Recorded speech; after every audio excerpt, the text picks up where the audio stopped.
Let's wrap up this analysis of an off-grid home power system by looking at the Finance tab. In the Finance tab, we're going to apply a few parameters so that we can draw together information gleaned from the energy page, from the cost page, and potentially, although not in this case, from the GHG page, to make a determination of the profitability and quickness of return of this profit, which are typically very important considerations for people doing energy projects. So the parameters we need to include are first the project life, and here I'm going to assume that it's 25 years, although in a real project it might be more or less. I'm also going to make an assumption about the inflation rate, and this is something that you essentially have to guess at based on history. There is no correct answer for this. At least no correct answer will be known until the end of the project life.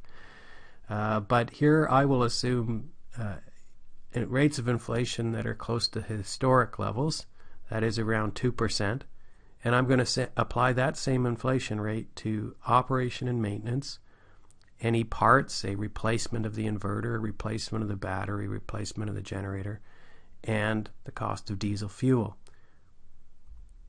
I'm also going to assume that the homeowner is going to pay for 30% of this project out of his or her cash reserves or bank account, and 70% of the project out of debt. So they're going to take a loan from a bank, and the bank is going to require that that loan be paid back with 6% interest over 20 years. So on the left-hand side, we have some financial parameters and some outputs. So let's take a look at the financial parameters. The inflation rate of 2% is correct as is.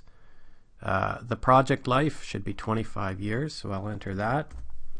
The debt ratio of 70% is fine. The debt interest rate, I will adjust downwards to 6%. And as I'm changing these figures, you'll note that the cumulative cash flow graph here on the right is updating.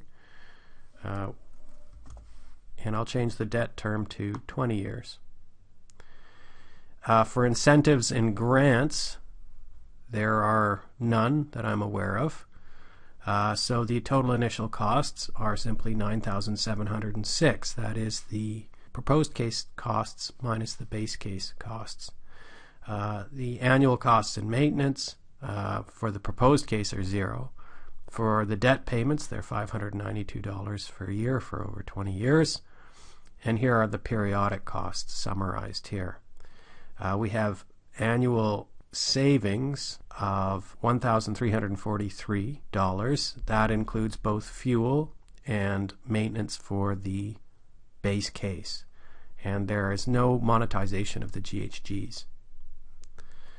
So those are a summary of the important costs and benefits. Here are some financial outputs. So the pre-tax IRR in equity is about 40.5%. So the equity portion is just the 30% that the homeowner put in out of their own pocket. On the total value of the project, on the assets, it's 15.3%. So these are really high numbers, indicating that it's a very profitable project. On the other hand, if we look at the simple payback, it's 7.2 years. That's not necessarily extremely long for, at least for a homeowner. For many industry projects that would be long, but for a homeowner it might be okay.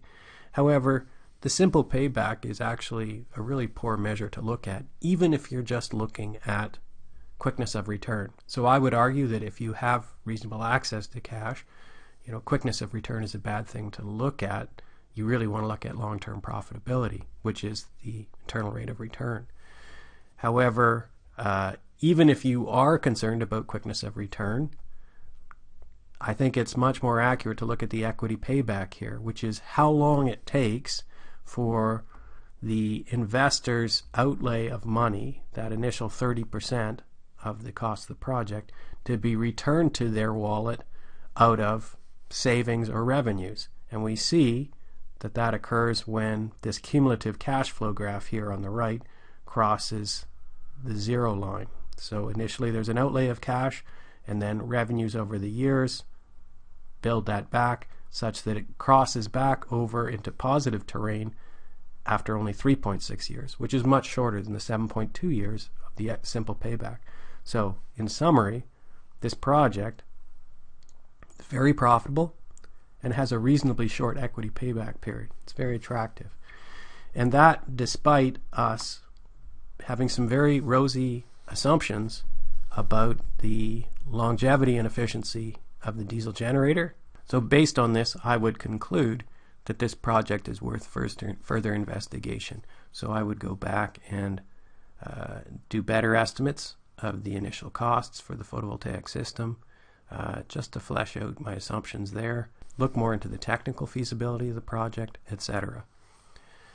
Now some of you may be asking, hey, wait a second, I'd like to look at this in terms of the net present value of the project, which is an excellent measure of its long-term profitability. Or there might be some other metrics of financial analysis that you might be interested in. You may find those on a level 2 analysis, a slightly more detailed analysis. So I'm going to click on that. And then, just so that I recreate the same analysis that I have now, I'm going to click on this copy level 1 to 2 here and indicate yes. And this generates the same analysis I had before. So here I have a fuel cost escalation rate of 2% and an inflation rate of 2%. So that suits what we said. And the same debt financing we determined before. And now we have a more complete suite of financial viability outputs here. So the same ones we had before, as well as the modified internal rate of return, simple payback and equity payback, as well as the net present value for a discount rate of 9%. So if I wanted to use a different discount rate, I would change that. But that's how you can get the net present value. And you also see benefit cost ratio, debt service coverage. That is a number that a bank might look at to determine whether the revenues from this project are sufficient to cover your debt repayment. Also at the bottom, we see cash flow graph for each year. So we can see the initial 30% outlay of cash, followed by the cash flows in each year. And of course, every 7 years, we see a big positive number here. That's the money saved by not having to buy a diesel generator to replace the existing generator. At year 13 here, we see a big negative cash flow. That's to replace the battery. And then we see another one at year 15. That's for having to replace the inverter. And at year 21, we see a step change in the kind of baseline level of annual revenues. That's because we're no longer paying debt payments every year. And on the right-hand side, we have the cumulative cash flow graph that we saw earlier. So it's just derived from this graphic by summing for each year the cash flows of all the previous years. And that's also presented in tabular form here.